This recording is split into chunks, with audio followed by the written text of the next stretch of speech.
வணக்கம். ஸ்ரீ காளியம் சனம் ஸ்ரீ காளியம் நீ கூட நான் உங்கள் அன்பு நண்பன் அன்பு ஜோதிடர் கார்த்திக் இருக்கிறான். நம்ம பார்க்க போது பாத்தீங்கன்னா தை அமாவாசை. இந்த தை அமாவாசைனா என்ன? இந்த தை அமாவாசை நம்ம எப்படி இருக்கணும்? இந்த தை அமாவாசை நம்ம என்னெல்லாம் பண்ணக்கூடாது? பெண்கள் இந்த அமாவாசை விரதம் இருக்கலாமா வேணாமாங்கிறது நம்ம இந்த காலையில் நம்ம தெளிவா பார்ப்போங்க. அதற்கு முன்னாடி நீங்க நம்ம சேனல் சப்ஸ்கிரைப் பண்ணாம வீடியோஸ் பார்த்துக்கிட்டு இருக்கீங்க, அல்லது முதல் முறையா இப்ப நீ வீடியோஸ் பார்த்துட்டு இருக்கீங்கன்னா உங்களுடைய விலை மதிப்புல சப்ஸ்கிரைப் பண்ணி கிளிக் பண்ணி கொடுங்க.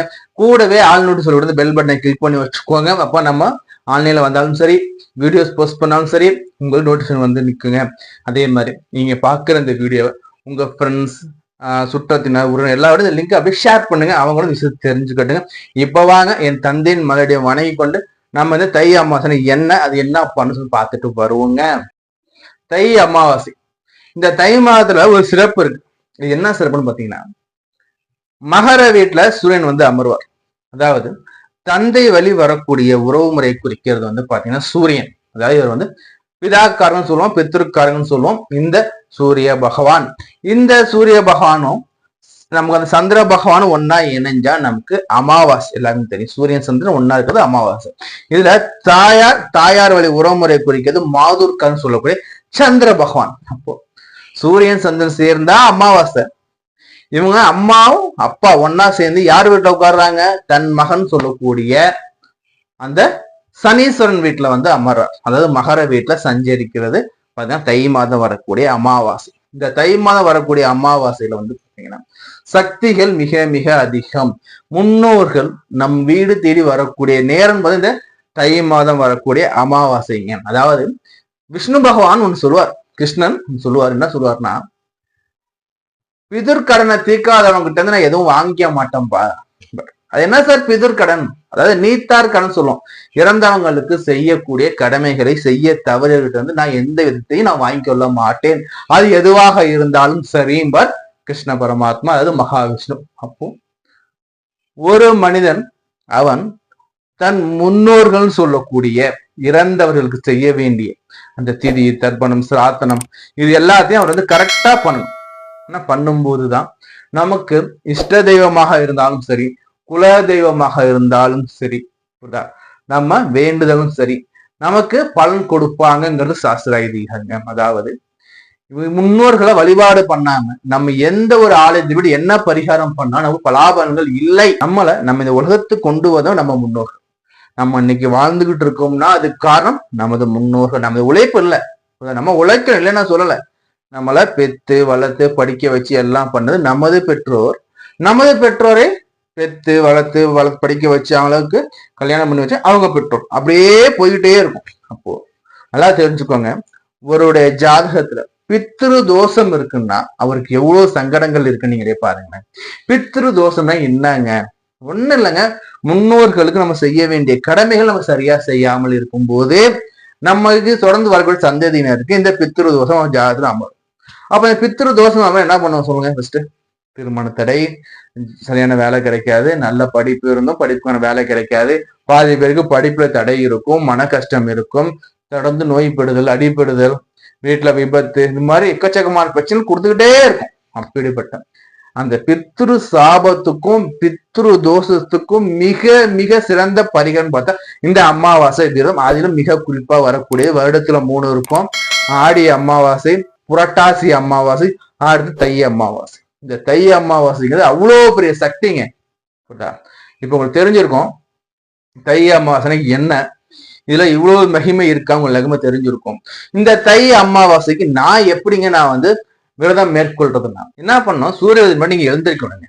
எழுந்திரிச்சுட்டு நமக்கு அந்த அமாவாசை அன்னைக்கு நம்ம தர்ப்பணம் கொடுங்க. அது எப்படின்னா நதிக்கரையில பண்ணுவாங்க, அல்லது பாத்தீங்கன்னா குளக்கரையில பண்ணுவாங்க, இல்ல கடற்கரையில பண்ணுவாங்க, இல்ல வீட்டுல வச்சும் நம்ம அந்த வர வச்சு வீட்டுல வச்சு நம்ம பண்ணிக்கலாம். அது உங்களுடைய சௌகரியத்தை பொறுத்தது.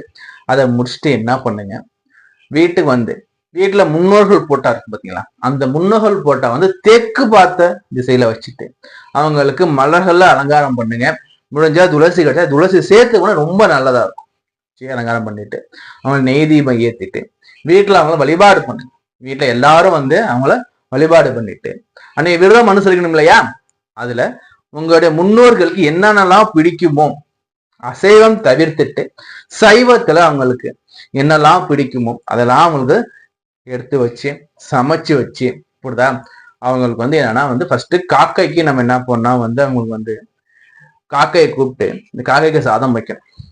இந்த காகங்கிறது நம்முடைய முன்னோர்கள், நம்ம முன்னோர்களுக்கு இந்த சாப்பாடு வைக்கிறது பார்த்தீங்கன்னா, இந்த காகம் வந்து சாப்பாட்டை எடுக்குதுன்னா நம்ம முன்னோர் வந்து சாதத்தை எடுத்து சாப்பிட்டுட்டாங்க, நம்மளை ஆசீர்வாதம் பண்ணிட்டாங்க, நம்மளுடைய ஐதீகமா நம்பப்படுறோம். இதுல நம்ம காகத்தை நம்ம சாதம் வச்ச பிறகு ஏழை எளியோர்களுக்கு, வறுமையில கூட ஏழை எளியோர்களுக்கு அன்னதானம் கொடுக்கும். ஒரு வேளையாச்சும் நம்ம மத்தியான நேரத்துல அவங்களுக்கு சாப்பாடு வாங்கி கொடுத்துட்டு அன்னதானம் பண்ணிய பிறகு நம்ம வந்து இந்த படையல் போட்டிருக்கோம் இல்லையா, இந்த படையல் போட்ட சாப்பாட்டை வீட்டுல கூட வயதில் மூத்தவங்களுக்கு அந்த சாப்பாட்டை சாப்பிட சொல்லுங்க. அப்படி இல்லை சார்னா யார் விரதம் இருக்கிறீங்களோ நீங்க அந்த சாப்பாட்டை சாப்பிடுங்க. இது மாதிரி நம்ம வந்து இந்த எள்ளும் தண்ணி நம்ம இறைச்சிட்டு நம்ம வந்து அந்த தர்ப்பணம் பண்ணிட்டு மதியானம் நம்ம விரதமா பூர்த்தி பண்றோம் இல்லையா. இது வந்து மிக முக்கியமா நம்ம செய்யக்கூடிய கடன், நீர்த்தார் கடன் சொல்லக்கூடிய அந்த இறந்தோர் முன்னோர் செய்யக்கூடிய கடனுங்க.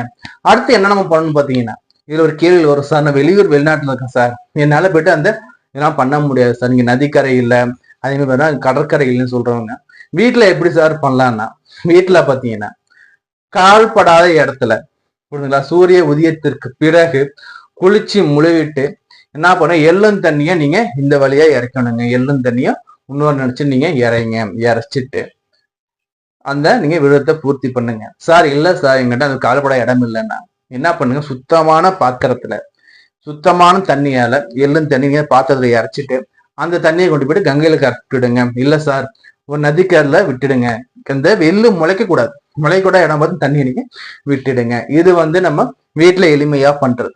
இந்த தை அமாவாசையில பெண்கள் என்ன சார் நாங்க பண்ணட்டோம்னா, இந்த தை அமாவாசை பெண்களை பொறுத்த வரைக்கும் பாத்தீங்கன்னா பெண்களுக்கு அமாவாசை விரதமே கிடையாதுங்க. அப்ப எப்படி தை அமாவாசை விரதம் இருக்க போக, பெண்களுக்கு தை அமாவாசை விரதம் கிடையாது.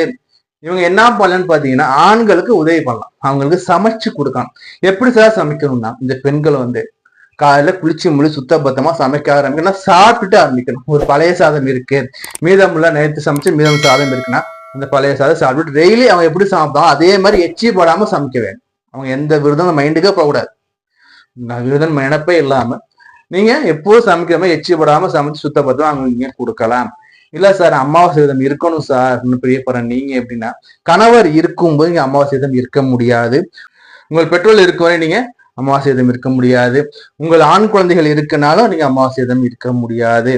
கணவர் இல்லை, பெற்றோர் இல்லை, ஆண் குழந்தைகள் யாரும் இல்லைன்னா நீங்க உங்கள் முன்னோர்களுக்கு நீங்க அமாவாசை விரதம் இருக்கலாம். ஏனைய பெண்களுக்கு அமாவாசை விரதம் கிடையாது, புரிஞ்சுங்களா. அப்ப இந்த பெண்கள் என்ன பண்ணணும்னு பாத்தீங்கன்னா, தை அமாவாசை அன்னைக்கு அன்னதான நிகழ்ச்சியில பங்கெடுத்துக்குவாங்க. உங்க கையால அன்னதானம் பண்ணுங்க, தான தர்மங்கள் பண்ணுங்க, நல்ல விஷயம். அதே மாதிரி அமாவாசை அன்னைக்கு சிவாலயம் போங்க. அமாவாசை அன்னைக்கு மாலை பொழுது சிவாலயம் போயிட்டு அங்க போயிட்டு நல்லெண்ணெய் தீபம் போடுங்க, அதுவே உங்களுக்கு கோடி புண்ணியத்தை கொடுக்கும். அதே மாதிரி இந்த அமாவாசை அன்னைக்கு நம்ம இந்த தர்ப்பணம் பண்ணிட்டு அதே மாதிரி விரதத்தை பூர்த்தி பண்ணிய பிறகு அன்று மாலை என்ன பண்ணுங்க, உங்களுடைய குலதெய்வம் எங்க இருக்கும் குலதெய்வத்தை போயிட்டு வழிபாடு பண்றது ரொம்ப ரொம்ப ரொம்ப ரொம்ப நல்லதுங்க. அதே மாதிரி குலதெய்வ வழிபாடு பண்ணிட்டு வீட்டு வந்து முன்னோர் நினைச்சு வழிபாடு பண்ணுங்க.